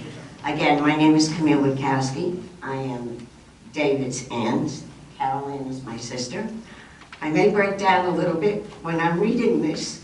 It's on behalf of someone else who could not be here, to whom it may concern, and I'm sure most of you may know this person. My name is Mary Louise Anderson, and I live at 513 13th Avenue in Belmar. I have worked with individuals with multiple of special needs for more than 47 years. I am writing this letter in support of the proposed Circle of Friends Cafe at the Taylor Pavilion. I have volunteered with this organization for many years, and I have witnessed nothing but the overwhelming positive effects that our individuals have experienced attending our specialized events over the years. These include interrogated social interaction for both our people and their caregivers. So we're not only doing it for them, we're also doing it for the people that take care of them, who would otherwise have limited access to a social setting which provides nurturing, supportive acceptance from everyone. We now have a chance to expand their horizons even more by offering opportunities and support in enhancing their life skills, job training, and personal growth in so many ways. The Circle of Friends is committed to making this cafe an amazing experience for all that is involved, with the added bonus of raising community awareness and support for those with different abilities. Many surrounding communities have already embraced this same concept, with much success due to the support of their residents, family, and town representatives. It would be astonishing to me that anyone would deny or discourage such a fantastic opportunity, which will most definitely promote the growth and acceptance of this cafe that it will provide. And I really do hope that all of you vote yes for this. We still have many young adults that would like to address the issue, and one of them is my king, David Capola. I'm trying to help these kids to learn to get the job done. I'm concerned what is going on for our town. I'm concerned with Maryland. Because this is the kind of thing, Maryland. That's why he's important today. As my friend. And also a good father. And if I want to visit this cafe to get this done quickly, as soon as possible, you're my answer is. My answer is yes. It's a keep with you, Mayor. Thank you. Thank you. Thank you. Anyone else? Please come up if you want to make a comment. Hi, Sherry. I'm sorry. Hi, Sherry Russo, 1218 Briarwood Road in Belmar. I wanted to say probably more things than I should. I feel that once a special needs person is in your life, you feel differently about a situation. And growing up, my neighbor had special needs, and back then it was called Chapter 766, and we don't use that term anymore. And she had a different classroom, and she still wanted the same things as everybody else. And she didn't want to be in the different classroom, but you know, that was the best that was made. And I was her friend, and it didn't matter to me that she was in another classroom. At our community lake, there was a special needs girl who was in a wheelchair who's no longer with us today, and she was my friend there, and she would have loved this. I want to say sometimes it's not always about money. Like, there's so much chatter about like, oh my God, it's the money. Okay, we have ambulances. Should we get rid of those too because there was a hurt person and that's a waste of money? We have beach mats. We have a lot of different things for a lot of different people that are special needs. Also, on a quick Google search, you can go through pages on Google of all the different towns that it's in. It's in Red Bank, it's in all these towns. On a quick Google search, you can just keep scrolling to all the different stuff that's going on. This is up and coming. You know, when I was little, kids with different abilities had a special lunchtime. That isn't anymore. Things are changing, and this is the way that things are going to change. It is unfair that we should say, well, you don't deserve the beachfront location. Maybe you should get a different location. That location shouldn't be for you. I don't think that that is something that should be said. Just because your abilities are different, I don't think that you don't deserve to have same opportunities, the best that we can provide for people. We have money coming in. Last night while I was out at DJ's later on, we saw plenty of people being ticketed for parking, you know? And so people were outside standing around going, oh my God, look at all this money we're making. And sometimes this is just so important, that they deserve the good location, that they deserve a little bit extra insight on the fact that they shouldn't have to provide a certain amount of money. I can't imagine how much money their parents have already provided in addition to other little things that they needed, because they have different needs. I'm sure that's more of an expense. And I feel that this shouldn't be about personality. It should be about this organization's circle of friends. This is not a Republican or Democrat issue. Tom Iannone is a Republican. He has something like this that he does with this. And as Tom Iannone says, I am the Republican Party line. Do you know? So this isn't a Republican-Democrat issue on people with special needs. So I want to say that I hope that you all vote yes, and I hope that everyone who has a special needs person in their life, I know, I'm assuming that it's, I don't know how to say this nicely. People with special needs, people in their life, I don't think are voting against this. And so if you don't know a special needs person, please get to know them and know how special they are and that they deserve this too. Thank you.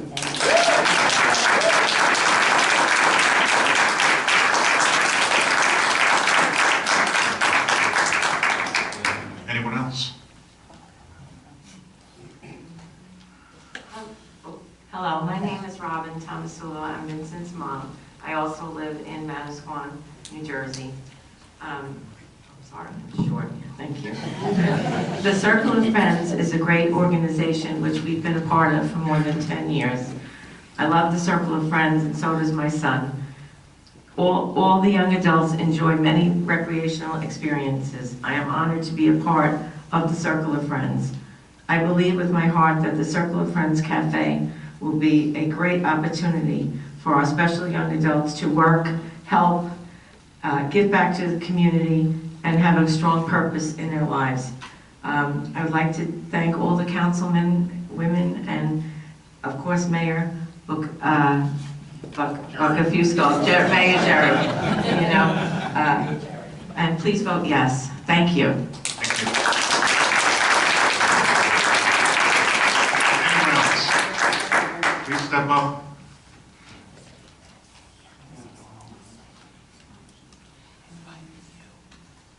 Hi, I'm not from Belmar, I'm from Middletown, Belford part of Middletown. My name is Linda Ruggiero. I just want to give you 2 words. I'm a paraprofessional.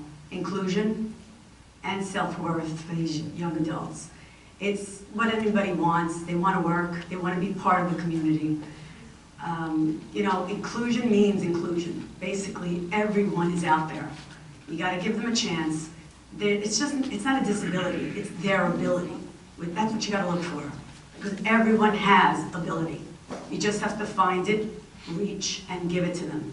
Because they're all here. Whether they can walk, talk, or whatever, they have an ability. Give them a chance. Thank you. Thank you.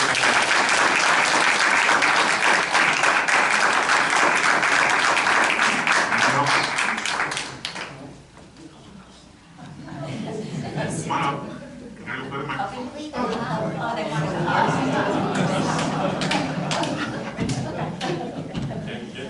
Now that's what it's all about.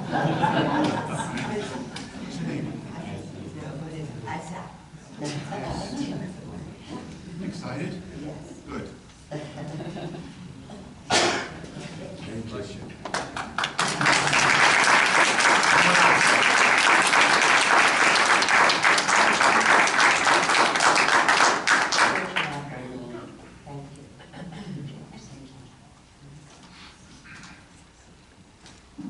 Claire Hayner, 18th and B. Circle of Friends is a by far excellent organization. Our family has worked with special needs folks for over 50 years, including the de Blasios up at Camp Fatima. We know how special these kids are. But do all these people that come to our beach know how special these kids are, or are they going to be impatient and rude and everything? Okay, because they don't know. I just hope if this is passed, that there's enough of DJs, bouncers up there to watch over these folks. Thank you. Anyone else? Come on up, don't be shy. I'm trying to keep the meeting moving on. So. My name is Jim DiTata. I'm from Brick, New Jersey. This is my daughter, Beth. And I just want to say that Beth has multiple handicaps, so it's hard for her to make friends, you know, but I volunteer with her at Ocean Medical Center, and they like her over there. She's been doing it for 16 years. So I'd like to, if you guys can give them a chance to do it, it's just a matter of community and being with other people.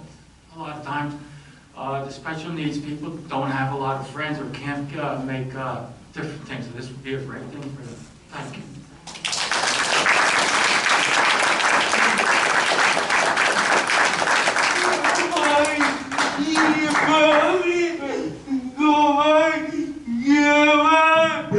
Hi, how are you? Good? Come on up. You want to say hello? This is our daughter Valerie. Valerie has the courage of a lion, and sometimes I can't believe what she gets herself into. When she was younger, she signed up for ice skating. She couldn't even walk, she was still in a stroller. We signed up for a beauty pageant with a different organization, and she's nonverbal, she has cerebral palsy, and her talent, she decided she was going to sing. And I couldn't sleep for a week, and she got up there and she decided to play Garth Brooks' Friends in Low Places, and she acted like a drunk up on stage, and I have never ever tried to stop her to do anything, so we're always encouraging her, and we follow her lead, and we're always there to back her up, support her, transport her wherever it is she wants to go. And I do hope that you approve and you say yes, because people like, these special kids are really what gives us our soul. It's not just the heart, but our soul. And we shine more because of them. Thank you.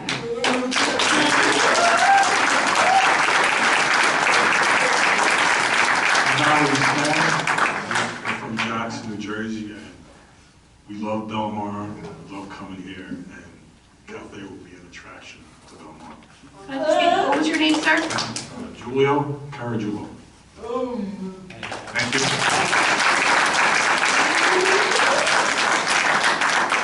Any other comments? Come on up.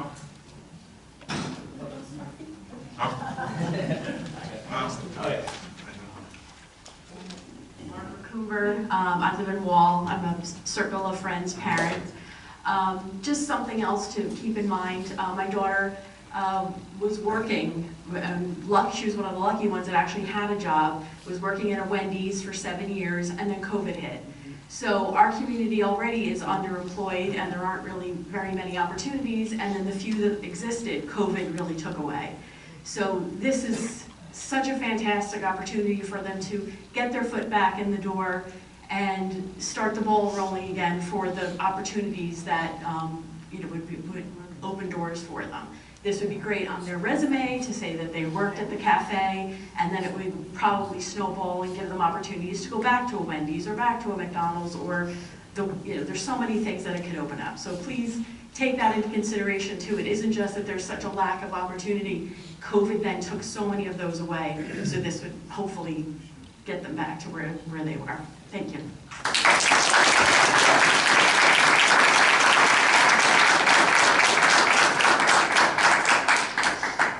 Hi, Rob Giuliani, 103 11th Avenue. I own Pliables, and I had a couple of my employees here earlier at the meeting, and I explained to them what Matt Thorny and team was doing for the town and the idea behind it, and got young employees, all 16 to 23 and up, and they were just really inspired by it too, but they had to go back to work, back to Pliables. But it's cool seeing that my employees came here to kind of support it, and I'm a Belmar resident, and I think it's a really great thing for them to kind of learn the restaurant business and what goes on behind it. But I hope you guys do approve it too, and thank you for the consideration.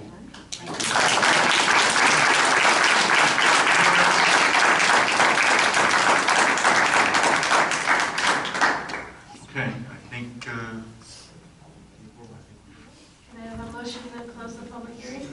motion? Second. All in favor?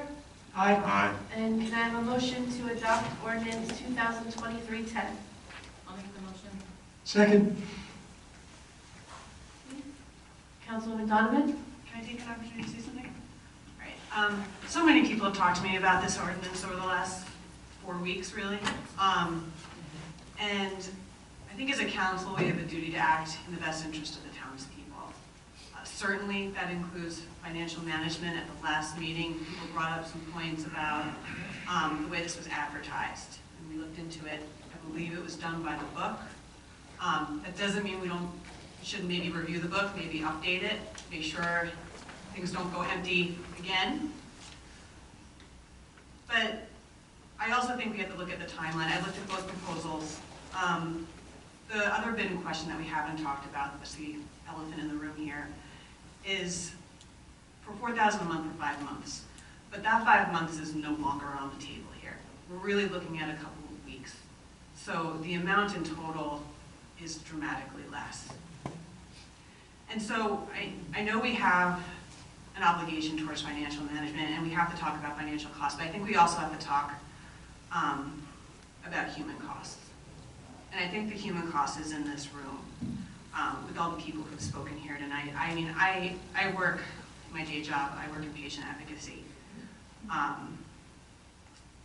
Certainly, the most ardent advocates I've met have been parents.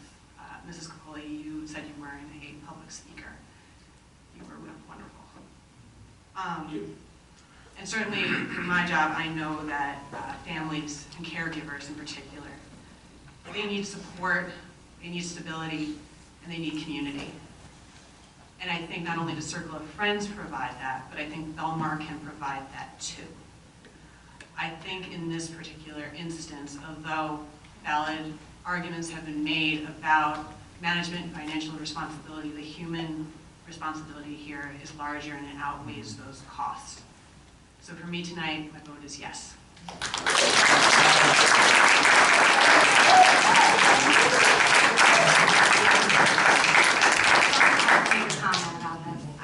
I think the Circle of Friends is also an amazing organization, and they do a lot of things for the special needs community or young adults.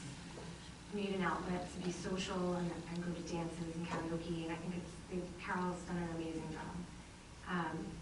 And since Mr. Doherty came over and took over the Circle of Friends, he came with a proposal to open up the cafe and in Taylor Pavilion, and at the time it seemed like a really great idea because it was going to teach them skills, give them the opportunity to work. But the idea to rent Taylor Pavilion for $1 was okay, I guess, because at that time we only had that offer until we got another offer. There was another proposal for a very similar organization, hire special needs people, work with the Circle of Friends, and teach skills and do all the same things and pay the borough $20,000. So it wasn't considered, this proposal, and I know that there was some other things about it being a 501c3 and the timeline, of course, and having to go out to rebid. But we did get a proposal, and it wasn't taken seriously, and it still would have worked with the special needs community and the Circle of Friends. So I feel like we could have integrity of the council, but have fiscal integrity of the borough to try to take this all into consideration and still work with the Circle of Friends. So I get the timeline is moving past, but maybe we can extend the lease, and in my opinion, I feel like it should be put to rebid because there are other interested parties who work with it. So I feel like we could all work together and be a win-win for everybody. So I'm voting no. Excuse me. Can I say something? There are no comments, please, at this time. We're voting. I wasn't going to say anything because everybody knows my position on this, but with all due respect, Councilwoman Kinney, you have the facts all wrong.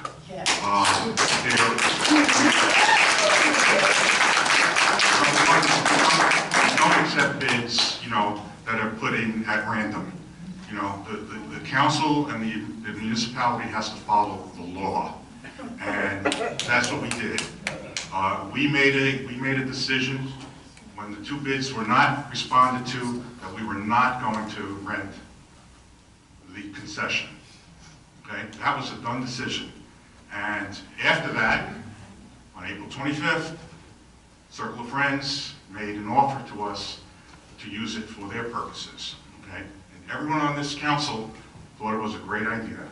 Okay, and then after that was happening, at March 23rd or 26th, we get a proposal about, well, we can give the town $20,000. Well, that's irrelevant, really, at that point, because, number one, we're not just going to go out and, what if somebody came in the next day and said, I'll give you $30,000, and somebody said the next day, I'll give you $50,000. Government doesn't work that way. Business doesn't work that way.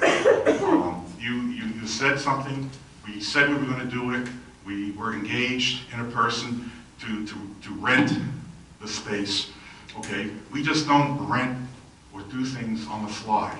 And I don't think that that was understood by the group that brought up the proposal. Number one, it was a half-hearted attempt to stop the Circle of Friends from getting the concession.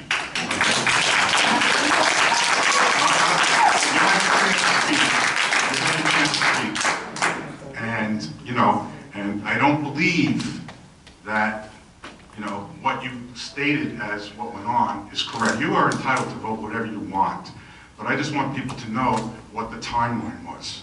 This is what happened, okay? There was no reason that we had to look at any other proposals, and that's why we didn't. There was no indication even that the second proposal was from a 501c3. I mean, that was after the fact. You know, we kept getting things after and after and after, but it was all irrelevant, okay? And I just want to make the facts clear, and that's what the timeline was, and there was no obligation on the town to engage in other proposals at that point, okay? So I just want everyone to know that's what really happened. My vote is yes.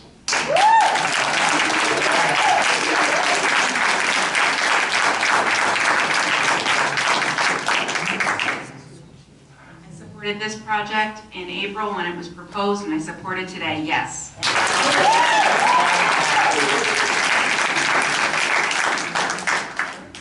My turn, right? Yeah, your turn. I don't have a lot of words, but I vote yes. I can't wait to get to this.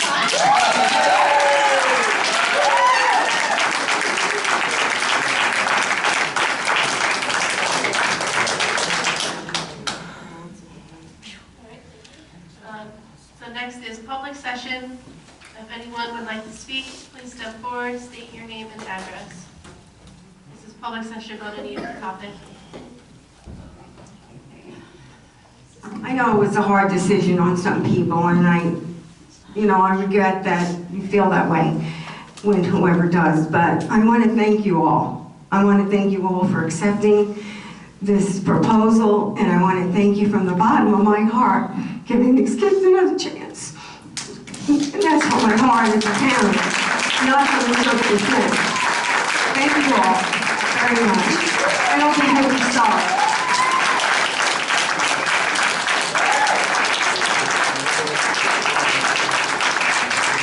Any other comments? Up to the mic.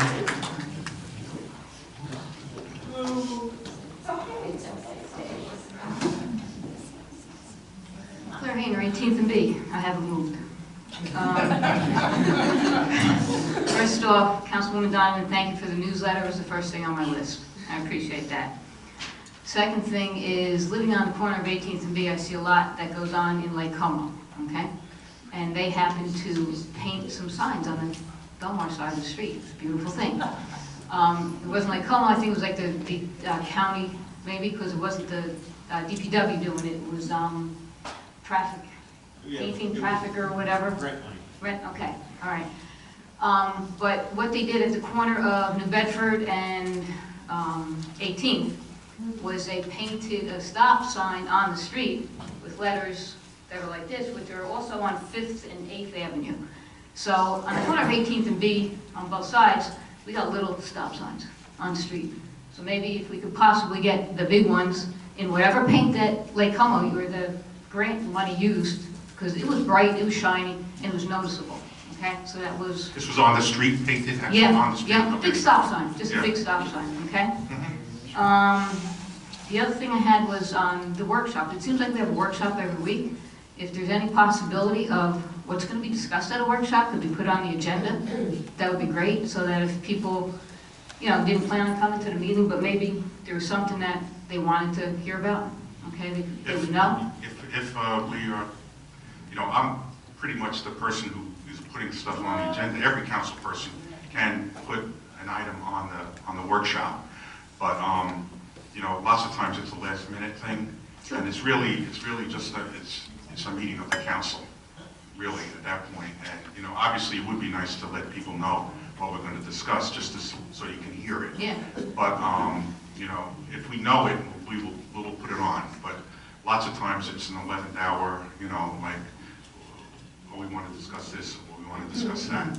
So if we know, we'll put it on, but if you don't see anything on, it's because we've done it at the last minute, and we've come up with things that we want to discuss, but Okay. we'll try.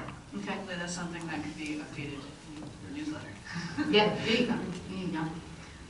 The other thing is my 7-year ploy for trying to get the curbs at Snyder and 18th. Okay, so it's been 7 years, you know, so just trying to do that, okay? So just want to remind everybody again, okay? I bet you don't make 8. All right, you're on. About 7.5. How about next week? All right. Last but not least, when we used to have at UPS take your children to work day and everything, we were told to be on our best behavior, okay? As all the managers and everything else when all the young adults or the kids were coming in, all right? So if we're gonna have a council meeting where we invite all the kids and everything to come and see what government's all about, I just suggest we have a basically non-meeting and have a very polite meeting. Thank you.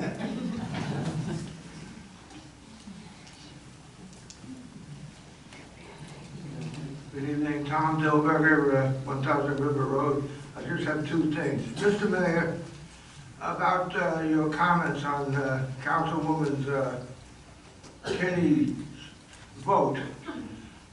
I think once it comes before a vote in the of the council, mayor and council, it should just be a vote.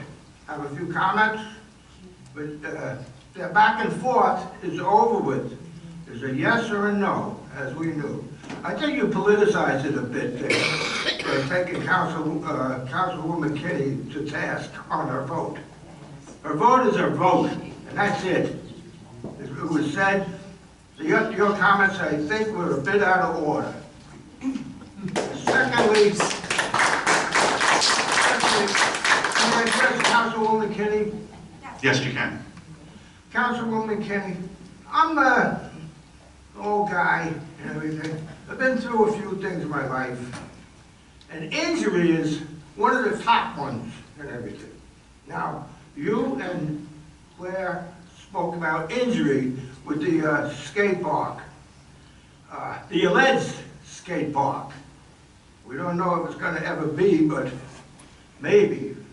But injury should be brought down to not a minimum, but a livable idea of things. Injury is a part of the world. And everything, you could be injured. And like I keep saying, I could be injured standing here. You could be injured sitting there. Injury is with us all the time. It's part of learning. It's educative. For instance, if a little boy gets hurt in the skate park and everything, that's too bad. Hopefully he's not killed. Hopefully he's not injured to a point where he loses a leg or an arm or whatever. But there's a lot of things that are much less than that. Once the boy is injured, he learns. Don't do that particular thing again. Not only that, the other boys and girls there learn also. Oh, look what he did. He got injured. I won't do it. And everything like, hopefully anyway, if they're, you know, if they got their head on straight and they saw it and everything. These things have to be dealt with in life. You don't put everything secondary to injury. You attempt things. That's what brought this thing to a head a year and a half ago when the previous mayor shut it down and everything. Through a stupid thing from an insurance company that said, oh, this is dangerous. You have to stop it. This is malarkey.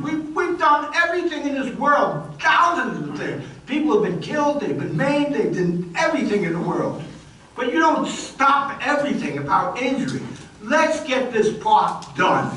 It's like I keep saying, it's the one thing that the boys and girls, mostly boys, really, really, really liked in this town. And you saw them on that good day out there in droves all the time and everything.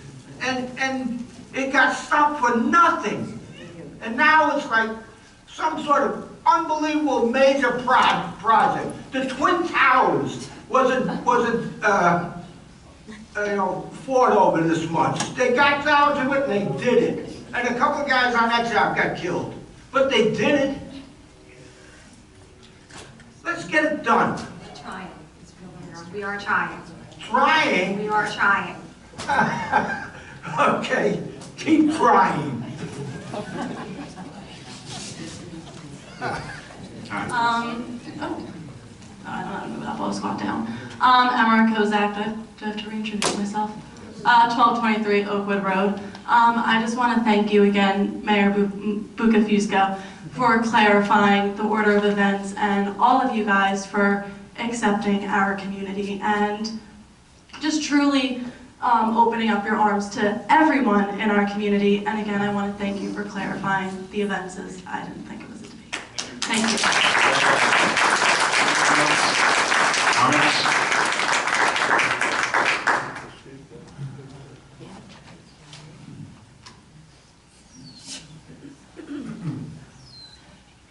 John Cherekian, 111 6th Avenue, Belmar. I'm a half-year resident. I'm lucky enough to go down to Florida in the winter, but I love Belmar. It's always been my first love. A couple of things. We don't have a crosswalk on 6th Avenue. How come?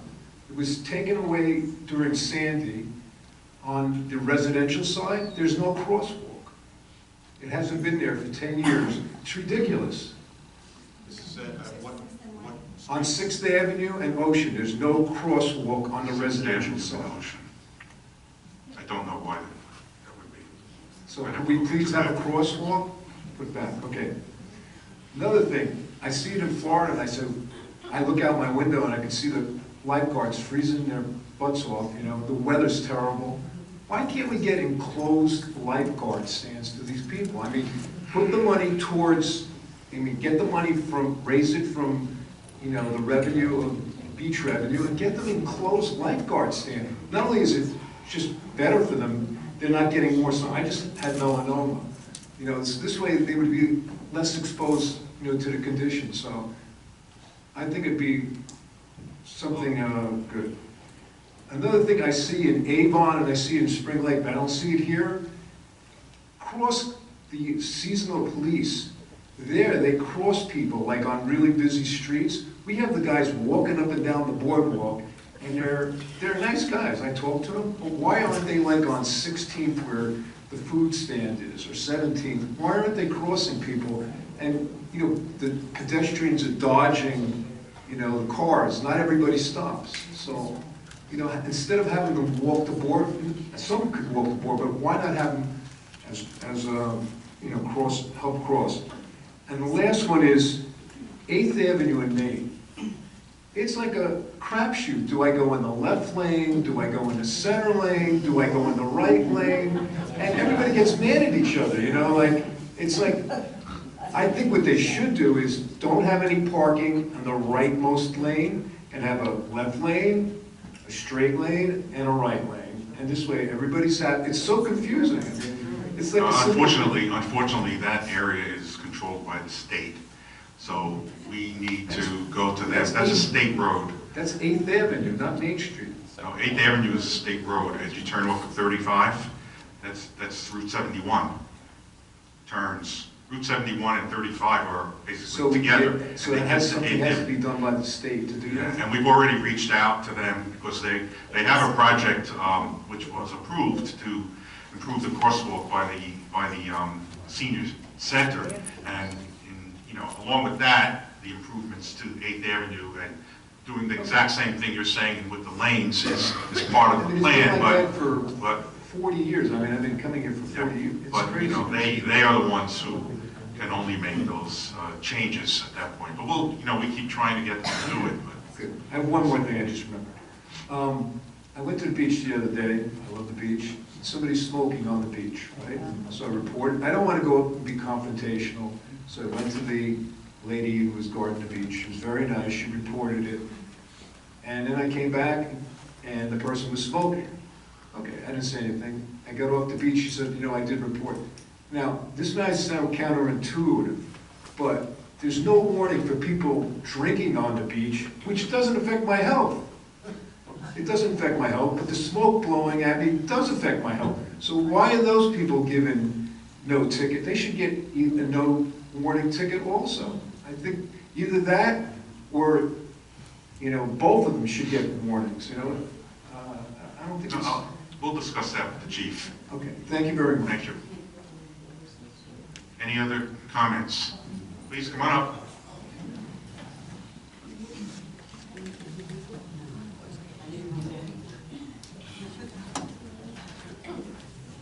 Hello again, Katrina Clapsis B Street. First off, I'd like to, I know the temperature in the room, it can get a little hot, but I'd also like to say that you as council people and mayor have the right to vote the way you feel it votes. And I think as residents, we have to respect the fact that there's differences of opinion. And so if one person votes one way for something and somebody else votes some other way, I think it would behoove all of Belmar to just understand that everybody comes from a different perspective. Doesn't mean you're anti-anybody, and it also doesn't mean you don't have feelings for people with special needs. That's just my point about that.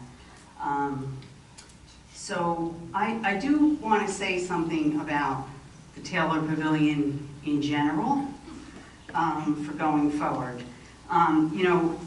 That lease space, when it was done originally, the rental space, was built with a large industrial kitchen for a caterer to utilize for banquets. That's how it was designed originally when it was first built. It has always been a bone of contention among the residents here in Belmar. We had 2 referendum votes about whether we were going to spend $5 million to vote it or not. Okay, first time it was a no vote, and the second time it was a yes vote by 17 votes. So we know that this has been an issue. The Taylor Pavilion has been an issue for years as far as the financing of it is concerned. The construction of it was never great. We've had pipes burst, we've had leaks, we had to replace the floor. The windows, from what I understand, this is a new thing, I guess, is leaking. So I would like to suggest in the future that you guys consider decreasing the rental space at the Taylor Pavilion, making it a smaller entity, a more affordable entity for people to rent, maybe bringing a little ability for people to go back into the building, because I don't know, I'm sure a lot of people in this room remember, like, I think it was Be Green or something. There were other, in the old Taylor, you could go in and sit down and get out of the weather in the old Taylor and the old rental space. We could go into the Taylor Pavilion before it was rebuilt after Sandy and sit. And you could sit on rocking chairs on the back porch and you could watch the ocean. The public was allowed in Taylor Pavilion. Once it was rebuilt, that's no longer accessible to the public. So I would like you guys to consider narrowing that rental space, making it smaller and more affordable for someone to rent, to utilize, perhaps opening it up a little bit so people can actually go into it. And I know this was mentioned, and I know the previous administration had talked about also making public restrooms in that building. We would get rid of the 6th Avenue trailer, we could get rid of that, open it up, make the Taylor Pavilion a public building the way it was before. At least to the point where if we were, and I'm not a lawyer, but I believe that if we had public access and public toilets in the Taylor Pavilion, we could then offset some of the cost for all this maintenance and all other things with the beach utility, because it would be public. And we know that everyone's a court, very small portion of the Taylor Pavilion can be written against, only where they sell the badges, can be written against the beach utility. The taxpayers of Belmar pay for the rest of it. Okay, so that's why there's such concern about it not renting, because we, the taxpayers, are responsible for all of that, except for that tiny, tiny portion. So I would just like to suggest and ask you guys to consider that going forward for the future. So maybe next year we don't have this semi-catastrophe and fighting with each other that we're having tonight. The other thing, so that's my feeling on that, okay, on Taylor, and I hope you guys think about that. And I am correct, I believe, about the public utility. If it was open to the public, that we would be able to utilize beach utility money. Is this correct? I think you're probably right. Okay, so that would be great. So it would be a win-win for everybody, okay? Katrina, can I just mention? Yes. That's being considered. Okay, great. Okay. Great, because that kitchen in there, when it was designed originally, I mean, that was a huge industrial kitchen that Mary Makers put in there. Nobody is going to be able to afford that space and utilize that kitchen space the way Mary Makers was using it, holding all those banquets. So something to consider, and then we can all move on hopefully from this subject. The other thing I'd like to ask Mr. Kane, at the last meeting, I asked about the Lake Como open space grant. And you told me that the county was going to would give us the money and then we could do the work.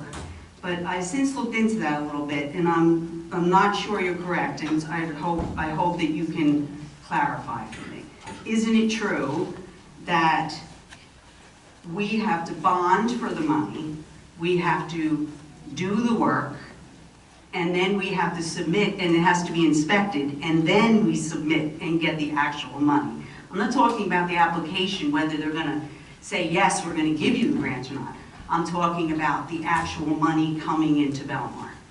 I'll have the exact procedure for you next meeting. Okay, because I'm almost 100%, I could be wrong, that we have to bond for that money. $200,000, but the whole $400,000 we, the town of Belmar, have to bond for, and then we get reimbursed once all the work is done, the engineers are all done, the inspections all happen. So that was just incorrect information, I believe, that was given last meeting. And then the bond would be paid off. Well, yes, right, but we have to, yeah, yes. Okay, thank you. Any other comments? I don't see any hands. Can I have a motion to close the public session and adjourn the meeting? I'll motion. Second. All in favor? Aye.